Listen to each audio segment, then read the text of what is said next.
bagi ASN daerah diberikan sama dengan ASN pusat dan sesuai kemampuan daerah masing-masing. Bagi pensiunan diberikan sebesar uang pensiun bulanan.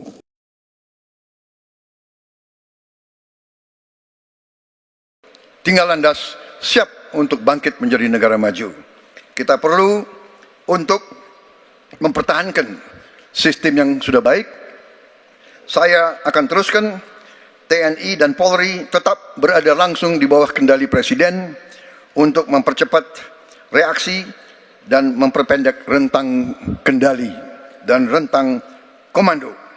Saya juga akan memperbaiki kesejahteraan dan kualitas hidup TNI, Polri, dan ASN untuk menjalankan segala perundang-undangan yang berlaku di Republik Indonesia.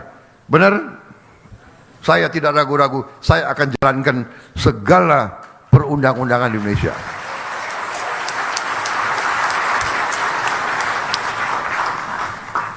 Saudara-saudara sekalian, saya kira cukup sekian. Yang penting itu kan? Saudara-saudara, semua unsur lain sabar. Saya menganggap bahwa saya tidak keliru, malah saya sebenarnya masih anggap ini kurang besar, tapi sudahlah. Itu tidak memanjakan. Daripada uang negara dicuri oleh makhluk-makhluk yang nggak jelas itu. Berkali-kali saya kasih peringatan ya. Tapi mungkin orang Indonesia itu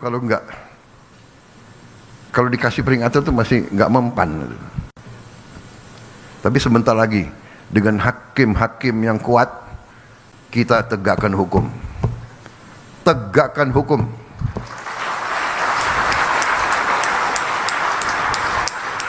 Siapapun melanggar hukum, siapa mau bikin macam-macam, patuhi hukum untuk kepentingan kita semua. Untuk kepentingan kita semua.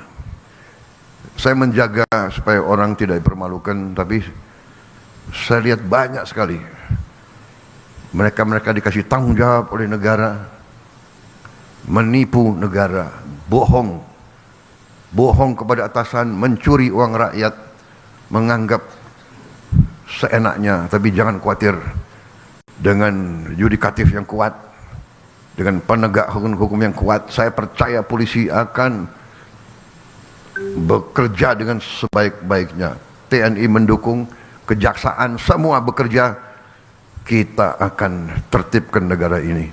Kita akan bikin Indonesia berhasil karena sistem hukumnya yang baik.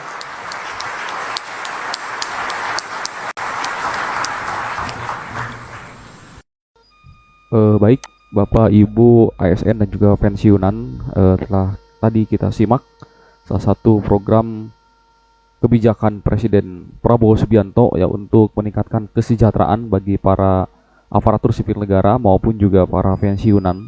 Kalau kita menyimak hal tersebut secara utuh, dan tentunya nanti juga ada video dari Kepala BKN Fajrul Arif Fakrullah ya, bahwa ada beberapa pilihan ya, diantaranya untuk kenaikan gaji pensiunan ini masih berlangsung ya, teman-teman semuanya di Menteri Keuangan, meskipun belum ada regulasi yang mengikat, namun Perpres nomor 79 tahun 2025 di sana disebutkan bahwa untuk kenaikan gaji ASN dan juga pejabat lainnya serta pensiunan itu termasuk ya dalam 8 program prioritas nasional. Saya yakin tahun 2026, di awal tahun 2026 ini bakal ada progres terbaru ya terkait dengan kenaikan gaji ASN, di mana Menpan RB sudah mengajukan surat resmi kepada Menteri Keuangan Pak Purbaya Yudisadewa. Ada beberapa poin penting juga terkait dengan program pendanaan pensiun, di mana ada yang pertama ada definite contribution dan juga ada definite benefit ya, atau lebih dikenal dengan pay as you go, dan juga fully funded ya, di mana fully funded ini dibayarkan secara sekaligus ya. Mungkin ini menyikapi beberapa settlement dari runtutan beberapa peristiwa ke belakang ya, di mana banyak sekali para koruptor yang eh, mengkorupsi ya dana-dana pensiun ya di Taspen, Asabri maupun juga di BUMN lainnya seperti itu ya. Baik, kita ke informasi yang pertama terkait dengan informasi kenaikan gaji pensiun PNS 2025. Ini membuat banyak mereka menunggu ya. Tentu banyak pensiunan menunggu ya terkait dengan kenaikan gaji ini, dan mudah-mudahan awal tahun 2026 Menteri Keuangan Purbaya Sadewa telah selesai untuk menghitung maupun juga mengasemennya ya, sehingga APBN lebih kuat tahun 2026. Mudah-mudahan ada kenaikan gaji untuk para ASN maupun juga para pensiunan.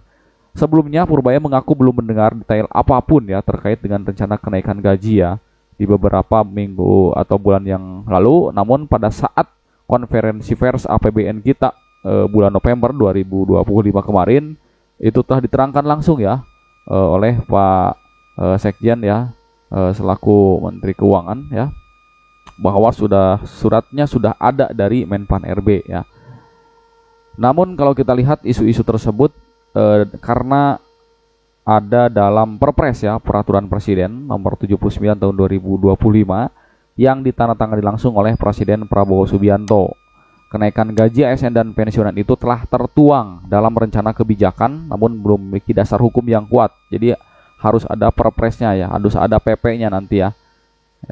Lebih lanjut, dia menegaskan bahwa Kementerian Keuangan terus membicarakannya dengan kementerian lain seperti Menpan RB, dan sampai saat ini PT Taspen belum menerima hasil dari kebijakan atas kenaikan gaji ASN dan juga pensiunan. Dan untuk PT Taspen sendiri itu masih mengacu ya ke dalam PP nomor 8 tahun 2024 perihal penetapan pensiun pokok, pensiun pegawai negeri sipil, duda maupun juga jandanya yang telah dilakukan penetapan penyesuaian kembali terhitung pada tanggal 1 Januari 2024. Jadi besarannya itu masih saat itu ya, masih saat pada PP nomor 8 tahun 2024. Namun berkaitan dengan hal tersebut, masyarakat ya tentu para pensiunan harap bersabar juga ya, karena untuk kenaikan gaji ini meskipun saya yakin perintah ataupun juga nasihat dari Presiden SBY ya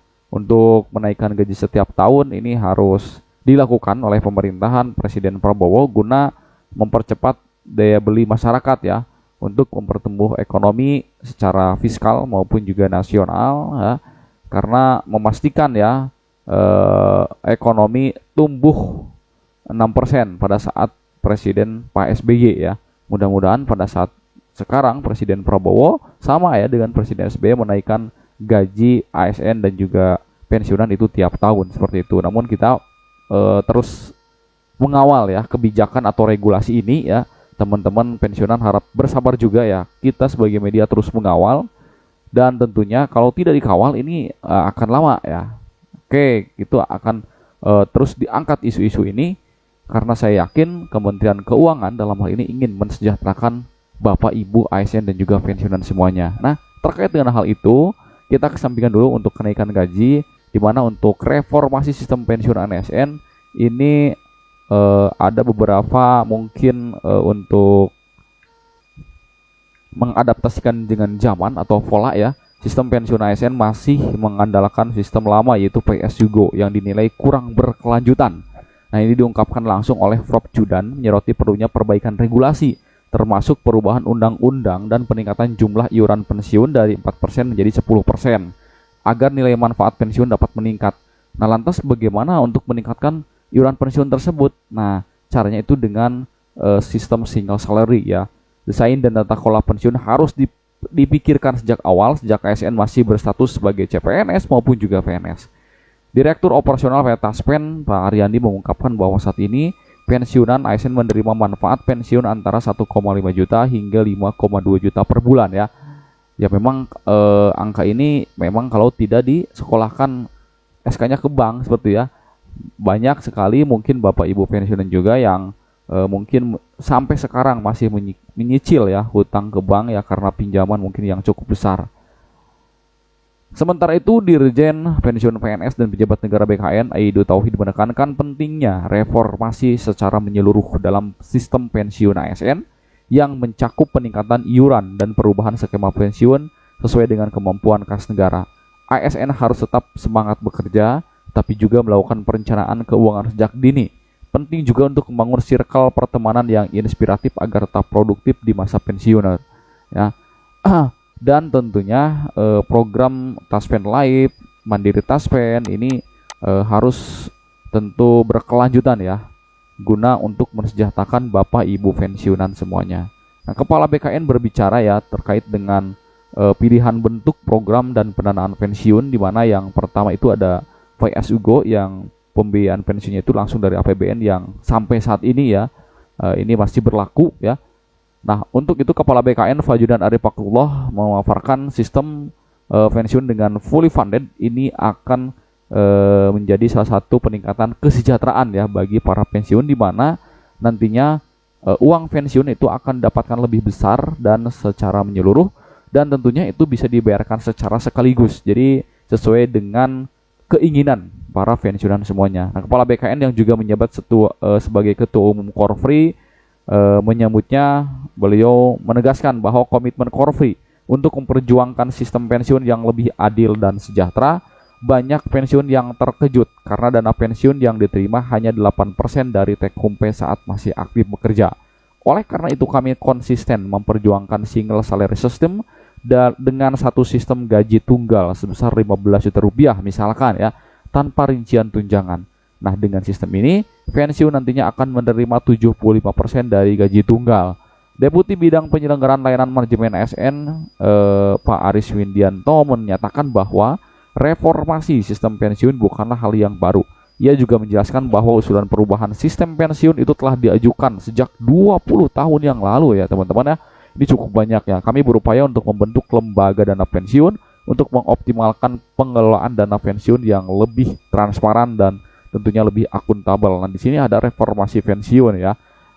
Di mana untuk PSUGO ini beban pensiun meningkat setiap tahun ya. Nah, untuk program fully funded ini tidak akan meningkat ya, dan juga meminimalisir terjadinya korupsi dana pensiun yang secara besar ya. Kalau kemarin kita lihat oknum dari pengelola PT Taspen sendiri ya, salah satu mantan direktur PT Taspen itu Pak Kosasi kalau tidak salah ya, itu mengkorupsi ya dana pensiun, dan ini lebih biadab ya teman-teman. Bisa kita lihat di video-video sebelumnya ya. Itu sangat memprihatinkan ya, di mana 800 miliar dana pensiun itu dikorupsi dan telah diamankan langsung oleh KPK. Cukup baik ya kinerja dari KPK menyelamatkan dana-dana pensiun, di mana dana tersebut adalah miliknya para pensiunan PNS yang tentunya telah mengabdi puluhan tahun terhadap negara ini, dan itu sangat miris dan tentunya itu di batas hak asasi manusia seperti itu ya. Nah, pada webinar juga mengulas beberapa aspek penting dalam program dan pendanaan pensiun yang sedang diupayakan pemerintah, antara lain optimalisasi program persiapan pensiun, opsi perubahan bentuk program pensiun, dan opsi pendanaan lainnya. Diungkapkan juga oleh PWRI ya sebagai Persatuan Warandatama Republik Indonesia, Pak Agung Mulyana juga turut mendukung langkah-langkah persiapan pensiun yang telah dipaparkan oleh BKN. Program pensiun perlu dilakukan secara masif melalui pelatihan dan pembekalan bagi PNS yang tentunya nanti akan memasuki usia purnabakti. Dengan adanya diskusi dan upaya reformasi ini, diharapkan sistem pensiun ASN ke depan dapat lebih menjamin kesejahteraan bagi para pensiunan. Langkah-langkah konkret yang diusulkan dalam webinar itu menurut Agung diharapkan menjadi sinyal positif bagi perbaikan sistem pensiun yang ada di Indonesia menuju masa depan yang lebih sejahtera bagi para ASN yang telah mengabdi untuk negara. Nah, atas dasar inilah Bapak Ibu pensiunan apakah lebih memilih sistem yang mungkin gajinya tiap bulan ya, ataupun VSUGO, ataupun juga sistem fully funded ya, yang berdasarkan mungkin nanti ada sistem pesangon ataupun juga dibayar sekaligus, ataupun juga lebih meningkatkan ya, lebih lebih aman ya dana pensiun tersebut. Nah, Bapak Ibu silakan tulis di kolom komentar, tentunya dengan komentar yang bijak ya. Tentu kita akan simak ya salah satu paparan dari Ketua Umum Dewan Pengurus Korfri Nasional sebagai Kepala BKN Prof. Judan Arif Fakrullah. Selamat menyaksikan. Kak Bu Sestama, Bu Neni dari Korpri, Pak Ojak. Mari kita pekikkan dulu salam Korpri. Kalau saya sebut Korpri, sambut dengan kata maju terus. Salam Korpri itu Korpri maju terus. Korpri. Sekali lagi yang keras. Korpri. Terima kasih. Bu Neni dan teman-teman Korpri semuanya, saya memberikan apresiasi yang tinggi untuk acara hari ini.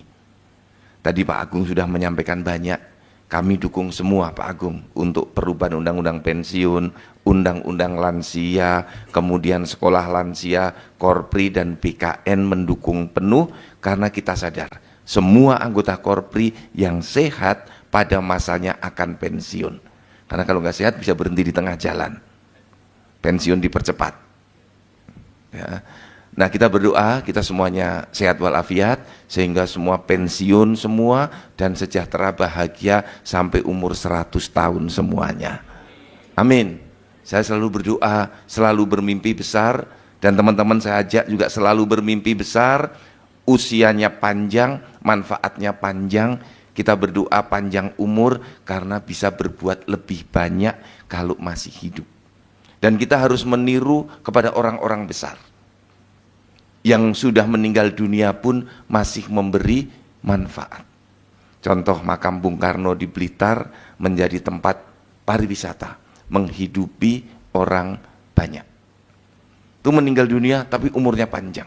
Para wali, Sunan Gresik, Sunan Ampel, Sunan Bonang, Sunan Derajat, ya Sunan Gunung Jati, walaupun beliau sudah wafat masih memberi manfaat. Itu panjang umur juga. Nah kita berdoa seperti itu.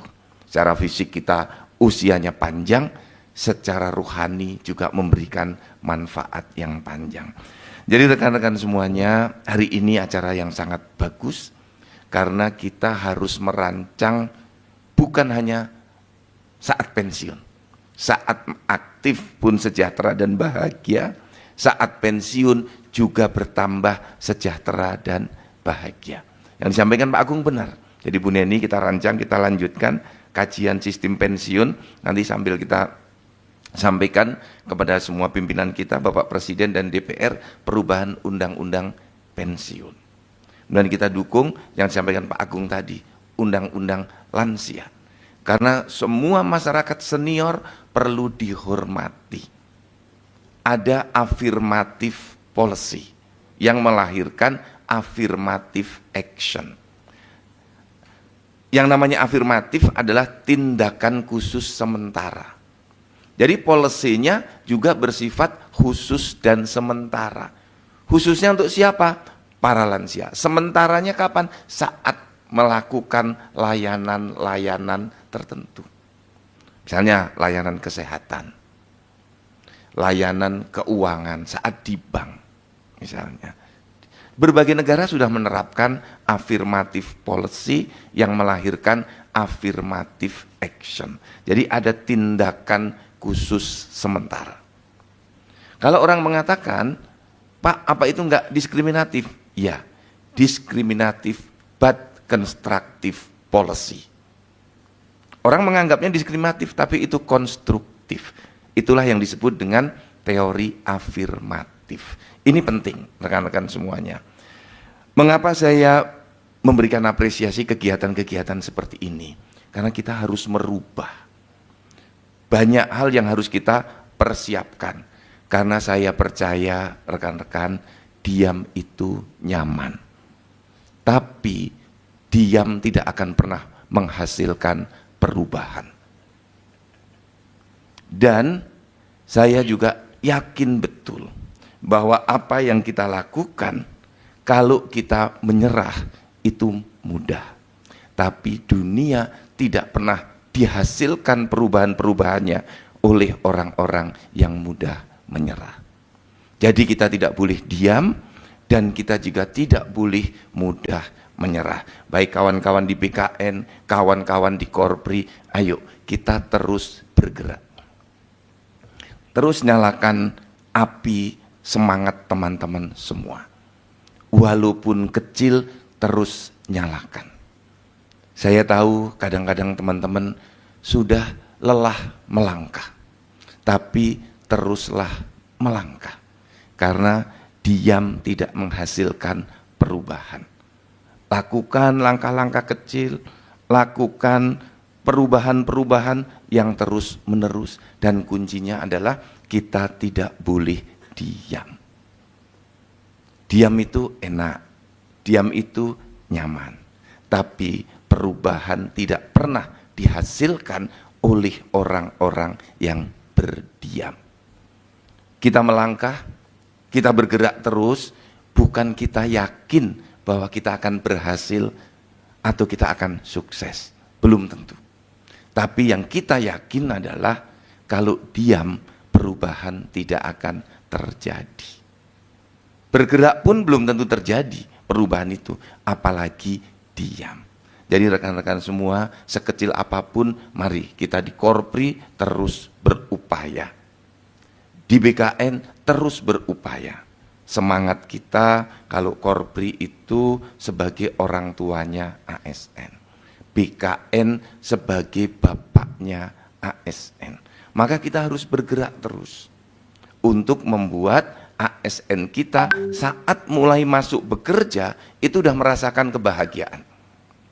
Terus menjadi lebih sejahtera sampai pensiun itu merasakan alhamdulillah saya akan pensiun sudah akan cukup dan sejahtera. Tapi ini mimpi besar. Saya selalu bermimpi besar Pak Agung ketika masuk jadi ketua umum Korpri 10 tahun yang lalu merancang bisakah kita menerima pensiun yang diberikan 70 juta itu apa namanya Bu Neni? Kalau pensiun tunjangan hari tua. Bisa enggak tunjangan hari tua dapatnya 500 juta sampai dengan 1 miliar. Kemudian saya teringat dengan firman Tuhan, innama amruhu idza aroda sayan ayyakulalahu kun fayakun. Allah sudah berfirman kun fayakun, kalau itu jadi maka jadilah. Kemudian kawan saya, iya Pak Judan, saya pasrah aja kun fayakun, kalau saatnya dapat 1 miliar, dapat 1 miliar. Enggak juga begitu, saya bilang. Harus ada ikhtiarnya. Saya nambah Bapak dan Ibu, agar saat besok saya umur 60 tahun saya mengambil pensiun, atau umur 70 tahun sesuai guru besar saya ngambil pensiun, dapatnya 500 juta atau 1 miliar. Saya nambah iurnya. Jadi biar jadi kun fayakun, saya nambah iurnya. Yang selama ini kalau dipotong antara berapa? 8% ya. Untuk THT dan pensiun dan hari tua sekitar 8%, saya tambah menjadi 25% dari semua penghasilan saya. Saya investasikan. Saya nambah iurnya. Karena saya ingin dapat banyak. Maka itu yang saya lakukan dengan kata dah menyerah. Kalau menyerah nggak akan ada perubahan. Kalau saya diam nggak akan ada perubahan.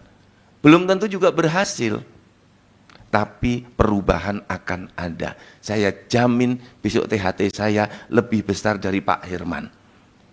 Pensiunnya hampir sama, tapi beliau karena standar 8%, saya 25%. Wajar kan? Ada selisih 17%, nanti pendapatannya juga akan berbeda. Nah, apalagi yang harus kita investasikan? Rekan-rekan, saya berinvestasi besar di 2 titik. Satu di pendidikan, dan yang kedua di kesehatan. Ini investasi penting. Di luar investasi finansial, saya sejak 20 tahun yang lalu mengembangkan bisnis bonsai. Jadi saya memberi contoh ke rekan-rekan saya membina ribuan petani bonsai. Jadi teman-teman, kalau saya sedang merancang nih, gift itu kalau ngasih parcel bukan makanan, ngasihnya pohon bonsai. Nah kalau mau beli ke tempat saya. Ada nggak di Google? Buka Google coba. Buka Google, ditayangkan di sini nggak? Saya sekedar memberi contoh untuk memotivasi teman-teman bahwa yang saya lakukan itu bukan storytelling, tapi true story. Itu, ya. Coba ditayangkan, diklik di Google klinik bonsai. Nah, sejak 20 tahun yang lalu, dulu saya bisnisnya adenium. tapi rugi. Kalau hujan banyak yang mati. Jadi beda dengan pohon bonsai, itu suka air, adenium itu nggak terlalu suka air. Jadi kebanyakan air itu mati. Nah, diklik coba, klik klinik bonsai. Nah ini, jadi ini teman-teman, ini saya. Itu pohon kecil-kecil. Jadi kalau mau cari bonsai, klik klinik bonsai. Dokter Fatah itu. Nah itu ada Aziz Gagap, main ke rumah saya, beli bonsai, klik, nah ini. Nah, ini cocok bagi yang muda-muda. Jadi kalau muda, pohon bonsai itu murah, 50.000, 100.000, 200.000, yang mahal juga ada. Yang 100 juta juga ada, 50 juta juga ada. Nah, tapi kalau masih muda, anak SMA, anak-anak yang baru masuk PNS, nanti 20 tahun lagi bonsainya udah bagus-bagus. Karena saya udah 20 tahun, nah bonsainya udah layak dijual. Jadi teman-teman kalau mau kasih hadiah buat teman-temannya, jangan kasih apa? Roti, apa lagi ya? Buah. Sekali-sekali itu bonsai-bonsai itu boleh itu diangkat. Teman-teman kalau kuat juga saya kasih satu bonsai itu angkat sendiri dengan tangan juga boleh. Nah, ini true story. Sekolah, saya mempersiapkan sekolah. S2, S3, kemudian kesehatan. Saya berolahraga. Saya itu Pak Yomo malah pingin pegawai BKN itu kita wajibkan punya lingkar pinggang tertentu sebagaimana di Jepang. Karena tolok ukur kesehatan salah satunya berapa lebar lingkar pinggangnya. Biar berolahraga. Gitu. Jadi rekan-rekan, biar kita tidak keluar biaya yang tidak perlu, investasikan untuk hidup sehat. Caranya bagaimana? Makan teratur, olahraga teratur, tidur teratur, berpikir seperlunya. Tidak perlu berpikir yang enggak-enggak. Kalau ada masalah kita selesaikan, kalau itu belum jadi masalah, teman-teman nggak usah pikirkan yang rumit-rumit. Misalnya datang pada saya, Pak, saya pensiunnya nanti bagaimana ya Pak? Sudahlah, Ibu berapa tahun pensiunnya lagi? 8 tahun. Kita pikir nanti, belakangan. Yang penting Ibu persiapkan, Ibu bisa apa? Kalau di rumah, bisa membuka warung, suaminya kerja apa? Suami saya wira swasta, bisa usaha. Bisa beternak burung. Bisa usaha ternak lele, ikan gurami. Tapi jangan memulai usaha 6 bulan sebelum pensiun. Telat.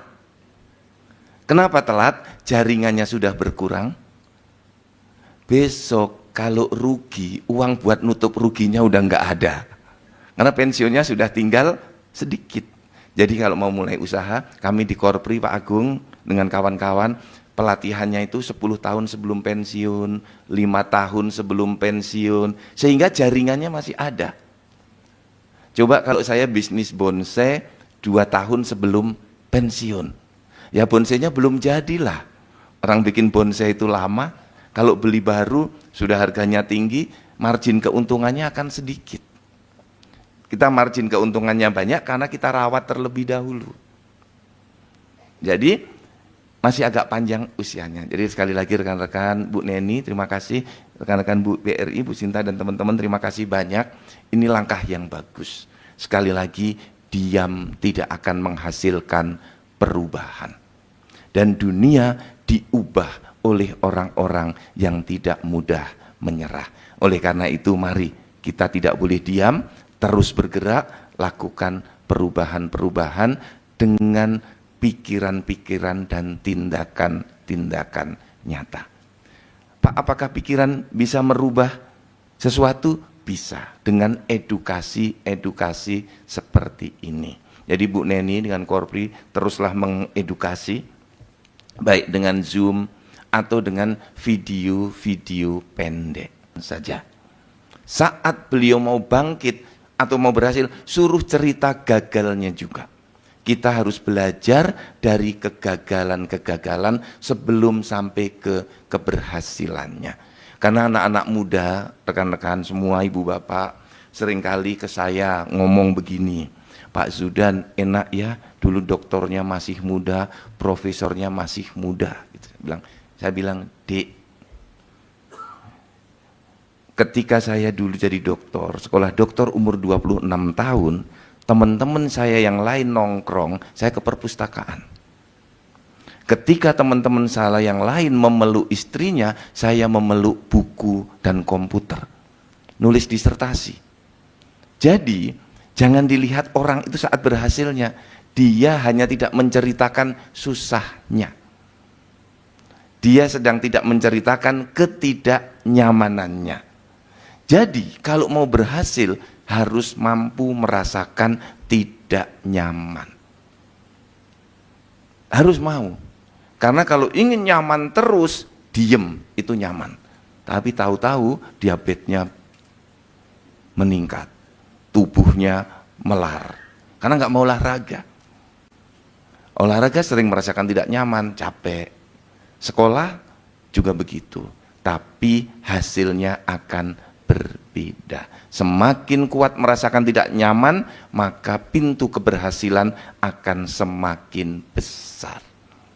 Contoh ini adik-adik sudah pada minta pindah pada saya, Pak boleh enggak saya pindah? Baru ditempatkan, Pak kapan saya boleh mengajukan usulan pindah? Saya langsung jawab, hubungi biro SDM aja. Jadi Bu Ana siap-siap tuh banyak akan menghubungi Ibu minta pindah. Nanti ditanya, sudah berapa tahun pisah sama keluarga gitu. Ibu udah berapa tahun pernah pisah sama keluarga? Paling lama 7 tahun. Nah, tolong beritahu adik-adik itu, kamu berapa tahun? 1 tahun. Aku lihat nih 7 tahun gitu ya. Untuk jadi eselon 2 harus tangguh.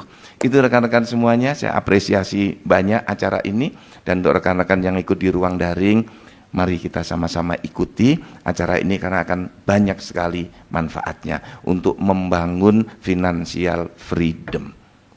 Ya, kemampuan kita untuk bisa mengelola keuangan. Tapi tolong ibu-ibu dari BRI, bapak-bapak dari BRI, bagaimana cerdas finansial itu bisa kita bangun ketika finansialnya nggak punya, itu gimana caranya? Kalau Pak Tung Desem Waringin itu bilang, beternak uang, syaratnya punya uang dulu. Nah ini agak susah ini. Kita ini belum punya uang, gimana caranya biar finansial kita cerdas? Nah ini rekan-rekan, tips dan triknya ada di kawan-kawan dari BRI. Sekali lagi terima kasih rekan-rekan semuanya. Mohon maaf lahir batin, sukses selalu. Semoga Allah merahmati kita, menyelamatkan kita semua dunia dan akhirat.